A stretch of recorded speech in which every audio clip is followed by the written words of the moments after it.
So ఇవాళ మనం క్లాస్లో మాట్లాడుకోబోయే టాపిక్ అంటే టాపిక్ గురించి ఏంటంటే యూనిట్ 2లో ఏరిడ్ C V Raman. So C V Raman the pride of India. So pride of India C V Raman గురించి మనందరికీ తెలిసిందే. సివి రామన్ గారు రామన్ ఎఫెక్ట్ అని ఇన్వెంట్ చేశారు. దానికి గాను ఆయనకి నోబెల్ ప్రైజ్ వచ్చింది.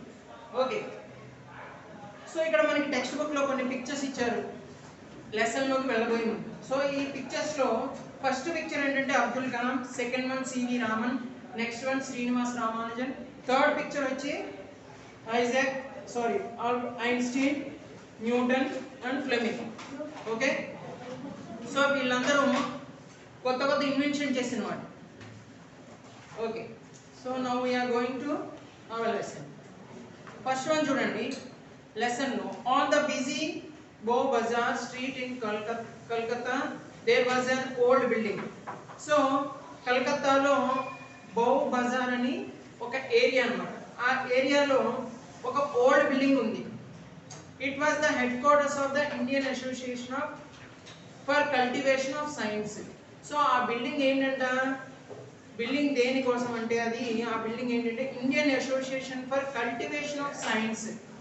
సో అది Indian association for cultivation of science building అది. In December on a fine evening in 1927 there was a much excitement in one of its laboratories. So డిసెంబర్లో, ఏ ఇయర్, డిసెంబర్ మంత్లో 1927లో అప్పుడు ఏమైందంటే చూడండి, one fine evening there was much excitement is one of its laboratories.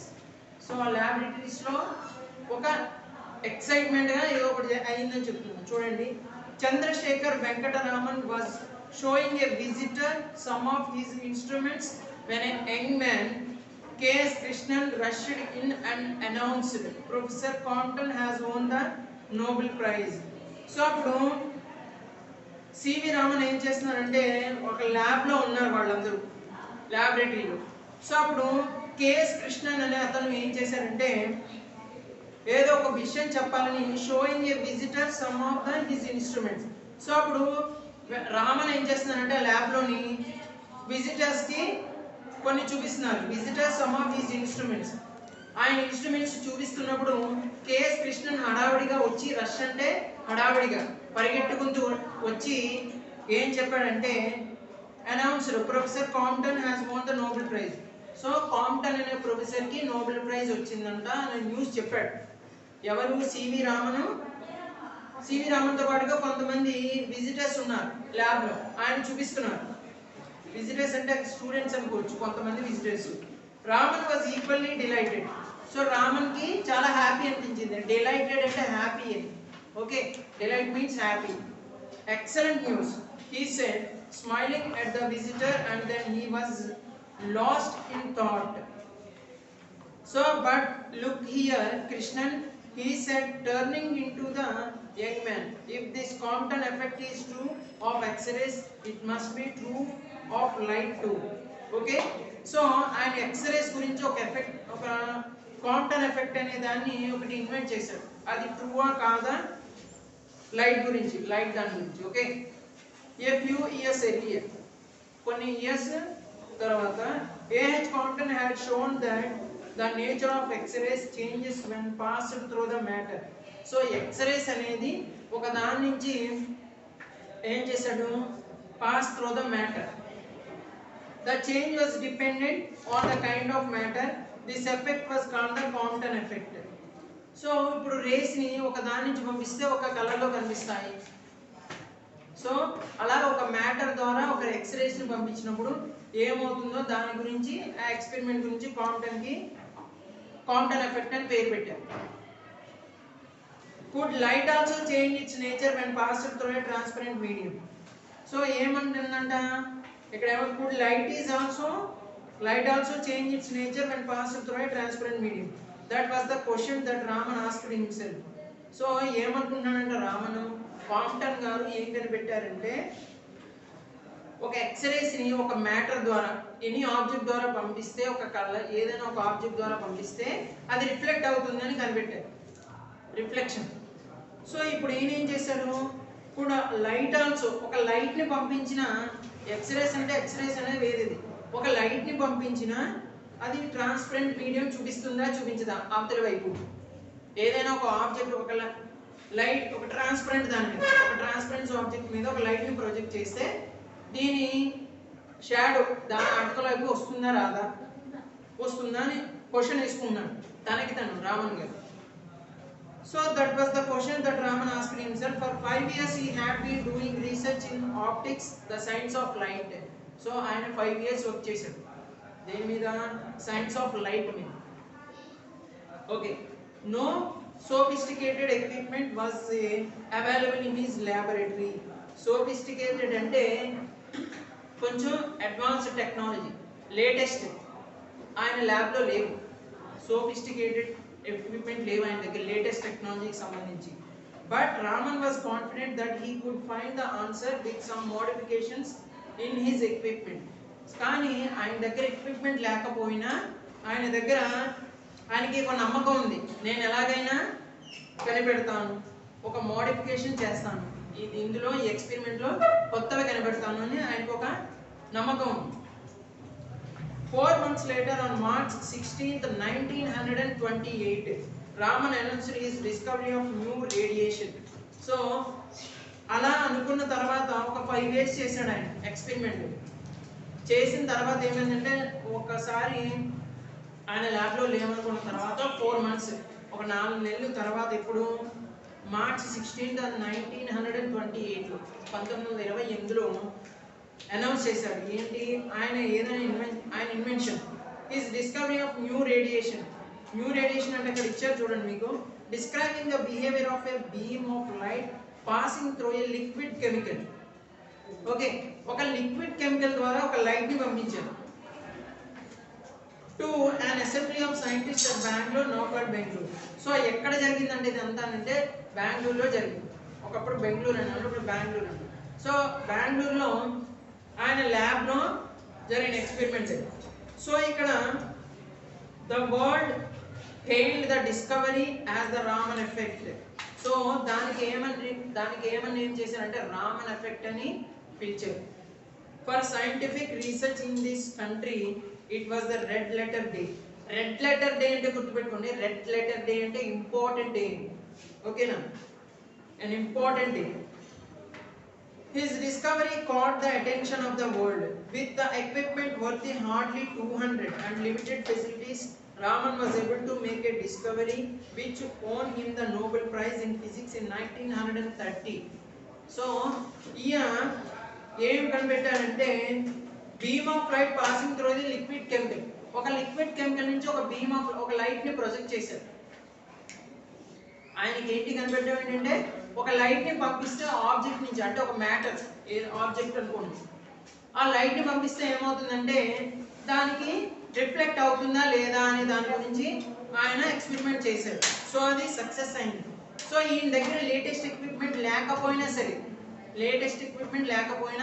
ఈయన దాని గురించి experiment చేసి ఫైనల్గా రామన్ ఎఫెక్ట్ అనేది వరల్డ్ మొత్తం రికగ్నైజ్ చేసేలా ఈయన, అది కూడా ఒక 200 అమౌంట్లో, ఆయన 200 ఖర్చు అయింది ఆయనకి ఎక్స్పెరిమెంట్కి. సో 200 అంటే ఆ రోజుల్లో చాలా ఎక్కువ. సో దానికి గాను ఆయనకి ఏమొచ్చింది, వరల్డ్ మొత్తం రికగ్నైజ్ చేసింది, ఈయన కనిపెట్టింది ఒక న్యూ ఇన్వెన్షన్ అండి. దానికి ఆయనకి నోబెల్ ప్రైజ్ వచ్చింది. ఎప్పుడంటే 1930లో, 1930.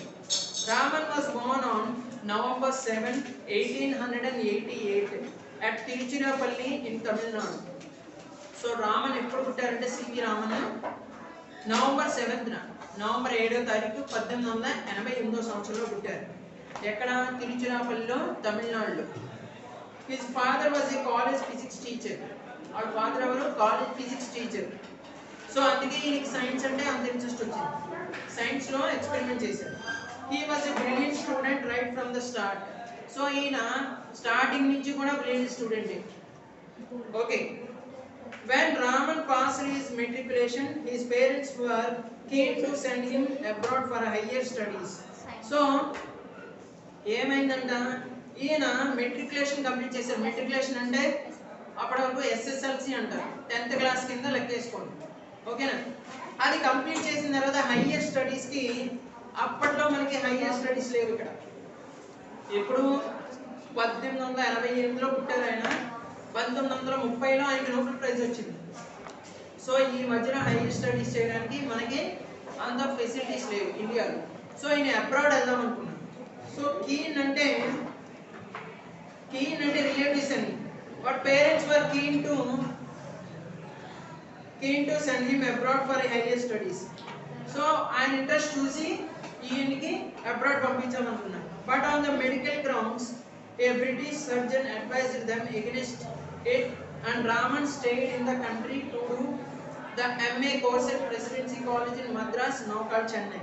So ఏమైందంట, a British surgeon advised them against it, and ఒక బ్రిటిష్ సైంటిస్ట్ ఏమన్నాడంటే, ఒక మద్రాసులోనే చదవచ్చు కదా నువ్వు, MA course at presidency college, ఒక ఎంఏ కోర్స్ చేయొచ్చు కదా అని అడ్వైస్ చేశారు.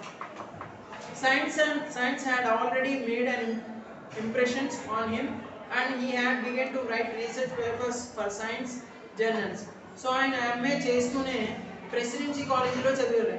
ప్రెసిడెన్సీ కాలేజ్ ఇన్ మద్రాస్, చెన్నైలో చదవడంతో పాటు ఈయన ఏం చేశారంటే, హైయర్ స్టడీస్ చదువుతూనే సైన్స్ మీద, అంటే ఆయన ఫిజిక్స్ కదా, దాని మీద ఒక జర్నల్స్ రాశారు, అంటే ఎక్స్పెరిమెంట్ గురించి బుక్స్ రాశారు. When he was only 19, he became a member of the Indian Association of Cultivation of Science. ఒక 19 సంవత్సరాలు వచ్చినప్పటికీ ఈయనకి, నేను ఒక బిల్డింగ్ చెప్పాను, ఓల్డ్ బజార్, బౌ బజార్ అని కలకత్తాలో ఉంది, అక్కడ ఒక ఓల్డ్ బిల్డింగ్ ఉంది. అదే బిల్డింగ్ పేరు ఏంటంటే Indian association for cultivation of science. So సైన్స్కి సంబంధించి బిల్డింగ్ అనమాట, అంటే ఎక్స్పెరిమెంట్స్ చేసేది, సైంటిస్టులు అందరూ ఉంటారు, సీనియర్స్. సో ఆయనకి అందులో మెంబర్షిప్ వచ్చింది. Meanwhile, respecting his parents' wishes, he took up an administrative job in the finance ministry in Kolkata.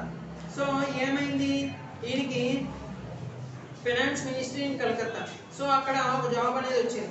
His interest in science however did not flag. So ఈయనకి ఒక జాబ్ వచ్చింది, ఏంటి, ఫైనాన్స్ మినిస్ట్రీ ఇన్ కలకత్తా, అడ్మినిస్ట్రేషన్లో ఒక job వచ్చింది.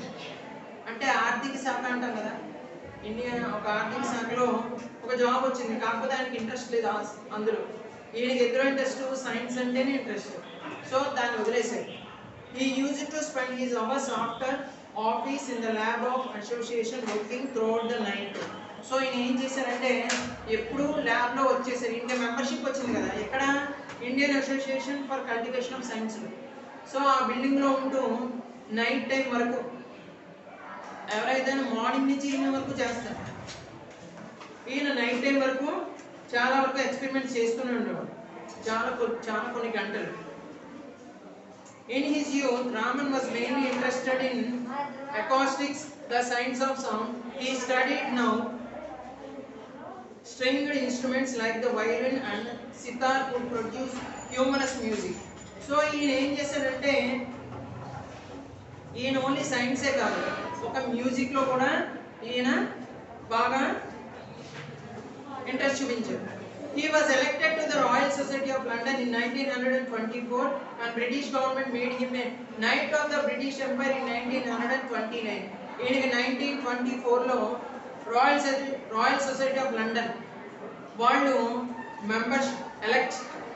వాళ్ళకి ఒక మెంబర్గా తీసుకున్నారు, and made him a knight of British empire. 1929లో British government knight of the British empire అని ఒక మెంబర్షిప్ ఇచ్చింది.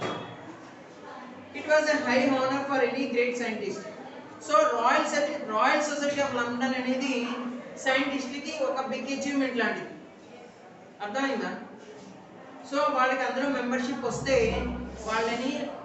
వాళ్ళకి చేసిన ఎక్స్పెరిమెంట్స్ కానీ వాళ్ళు పబ్లిష్ చేస్తారు. ఇప్పుడు మనం ఏదైనా ఒక బుక్ రాసామనుకోండి, మనం ఏదైనా రాస్తే మనంగా పబ్లిష్ చేసి చేయాలి. ఇలాంటి మెంబర్షిప్ ఇచ్చారనుకోండి, వాళ్ళని ఒక రికగ్నైజేషన్ ఇచ్చినట్టు, ఒక సైంటిస్ట్గా, ఒక హానరబుల్ పర్సన్గా చూసినట్టు. His advice to the young scientists was to look at the world around them, not to confine themselves to their laboratories. The essence of science, he said, is independent thinking and hard work, not equipment. Okay, ఆయన ఎప్పుడు ఆయన కాన్ఫిడెంట్ని కోల్పోలేదు. ఆయన దగ్గర ల్యాబ్లో latest equipment లేకపోయినా నేను ఎలాగైనా చేస్తాను, నాకున్న దాన్ని నేను డెవలప్ చేసుకుంటాను అని ఒక కాన్ఫిడెంట్తో తనకున్న నమ్మకాన్ని ఎప్పుడు కోల్పోలేదు. C V Raman was the first Indian scholar who studied only in India and received the Nobel prize. So C V Raman was the first Indian, Nobel prize వచ్చిన వాళ్ళు ఫస్ట్ ఇండియన్ ఆయన. He was the first Asian and the first non white to win such a great award in science. So ఇక్కడ Asian అన్నారు. Asian అంటే Asian కంట్రీలోనే, Asian కాంటినెంట్లో, మన continent Asian కాంటినెంట్లో వచ్చిన ఫస్ట్ అతను. అలాగే నాన్ వైట్, నాన్ వైట్ అంటే ఏంటి? తెల్లవాళ్ళు నల్లవాళ్ళు అంటాం కదా, మనం బ్రిటిషర్స్ని తెల్లవాళ్ళు మనం నల్లవాళ్ళు అంటాం కదా. సో నాన్ వైట్ అంటే ఏషియన్ కాంటినెంట్లో ఎవరికి రాలేదు, ఫస్ట్ సివి రామన్ గారికి వచ్చింది సైన్స్లో ఫస్ట్ నోబెల్ ప్రైజ్. ఆయన పైగా Indian. He passed away in 1917 on November 21st. So ఆయన ఎప్పుడు చనిపోయారు? నవంబర్ 21 1970 సంవత్సరంలో చనిపోయారు. But his memories are with us. February 28, the day of which he discovered the Raman effect. ఈయన ఇన్వెంట్ చేసిన మనం ఫిబ్రవరి 28న సైన్స్ డేగా జరుపుకుంటాం, అవునా కదా? 28 ఫిబ్రవరి 28. సో ఎందుకంటే ఆయన రామన్ ఎఫెక్ట్ ఇన్వెంట్ చేశారు. He is celebrated as National Science Day to commemorate his remarkable achievement in science. అక్కడ మీకు commemorate అని ఇచ్చారు. commemorate అంటే రిమెంబర్ అని, గుర్తు చేసుకోవడం. COMMEMORAT. commemorate అంటే రిమెంబరింగ్ అని. ఎందుకు? ఆయన ఒక రామన్ ఎఫెక్ట్ అనేది ఇన్వెంట్ చేశారు, దానికి ఆయన మనం గుర్తు చేసుకుంటాం. ఆయన చనిపోయినా కూడా ఆయన మెమరీస్ మనతో ఉన్నాయి. Okay, so this is the lesson of the C V Raman, the pride of India. So ఈ లెసన్ ఎక్కడి నుంచి తీసుకున్నారంటే adapted from scientist of India, published by the children's book trust, New Delhi. Okay, so అక్కడ నుంచి మనకి ఈ లెసన్ తీసుకున్నాం. ఓకేనా? సో మీకు ఇక్కడ గ్లాసరీ ఉంది చూడండి. లాస్ట్ ఇన్ థాట్ అంటే giving all your attention to something that you so don't notice what is happening around you. So ఆయన లాస్ట్ ఇన్ థాట్ అంటే ఆయన ఏం జరిగినా పట్టించుకునేవాడు కాదు. ఆయన ఓన్లీ ఆయన కాన్సన్ట్రేషన్ దేని మీద? ఏదో ఒక ఇన్వెంట్ చేయాలి సైన్స్లో, నేను కొత్త ఇన్వెంట్ చేయాలి. Transparent, allowing you to see through it. Transparent గురించి, ట్రాన్స్పరెంట్ అంటే ఏంటి? ఒక లైట్ని వేసామనుకోండి, ఫర్ ఎగ్జాంపుల్ ఒక మిర్రర్ మీద ఒక లైట్ని వేస్తే రిఫ్లెక్ట్ అవుతుందా కదా, షాడో పడుతుంది. సోఫిస్టికేటెడ్ అని చెప్పాను. Advanced and capable. Equipment, the things that are needed to a particular activity. Modification, change. Discovery, the process of finding something. Red letter day ante an important day. Surgeon ante a doctor who is trained to perform surgery. Abroad ante foreign country. Abroad ante emantante foreign country. Flag ante decline or become less. Stringed instrument, any musical instrument. Harmonious ante very pleasant, chala happy. Knight, a man of high social rank. Confine, to restrict. Confine అంటే restrict అంటే వద్దు అని చెప్పడం. ఓకేనా? This is the lesson for the C V Raman, the pride of India. Thank you.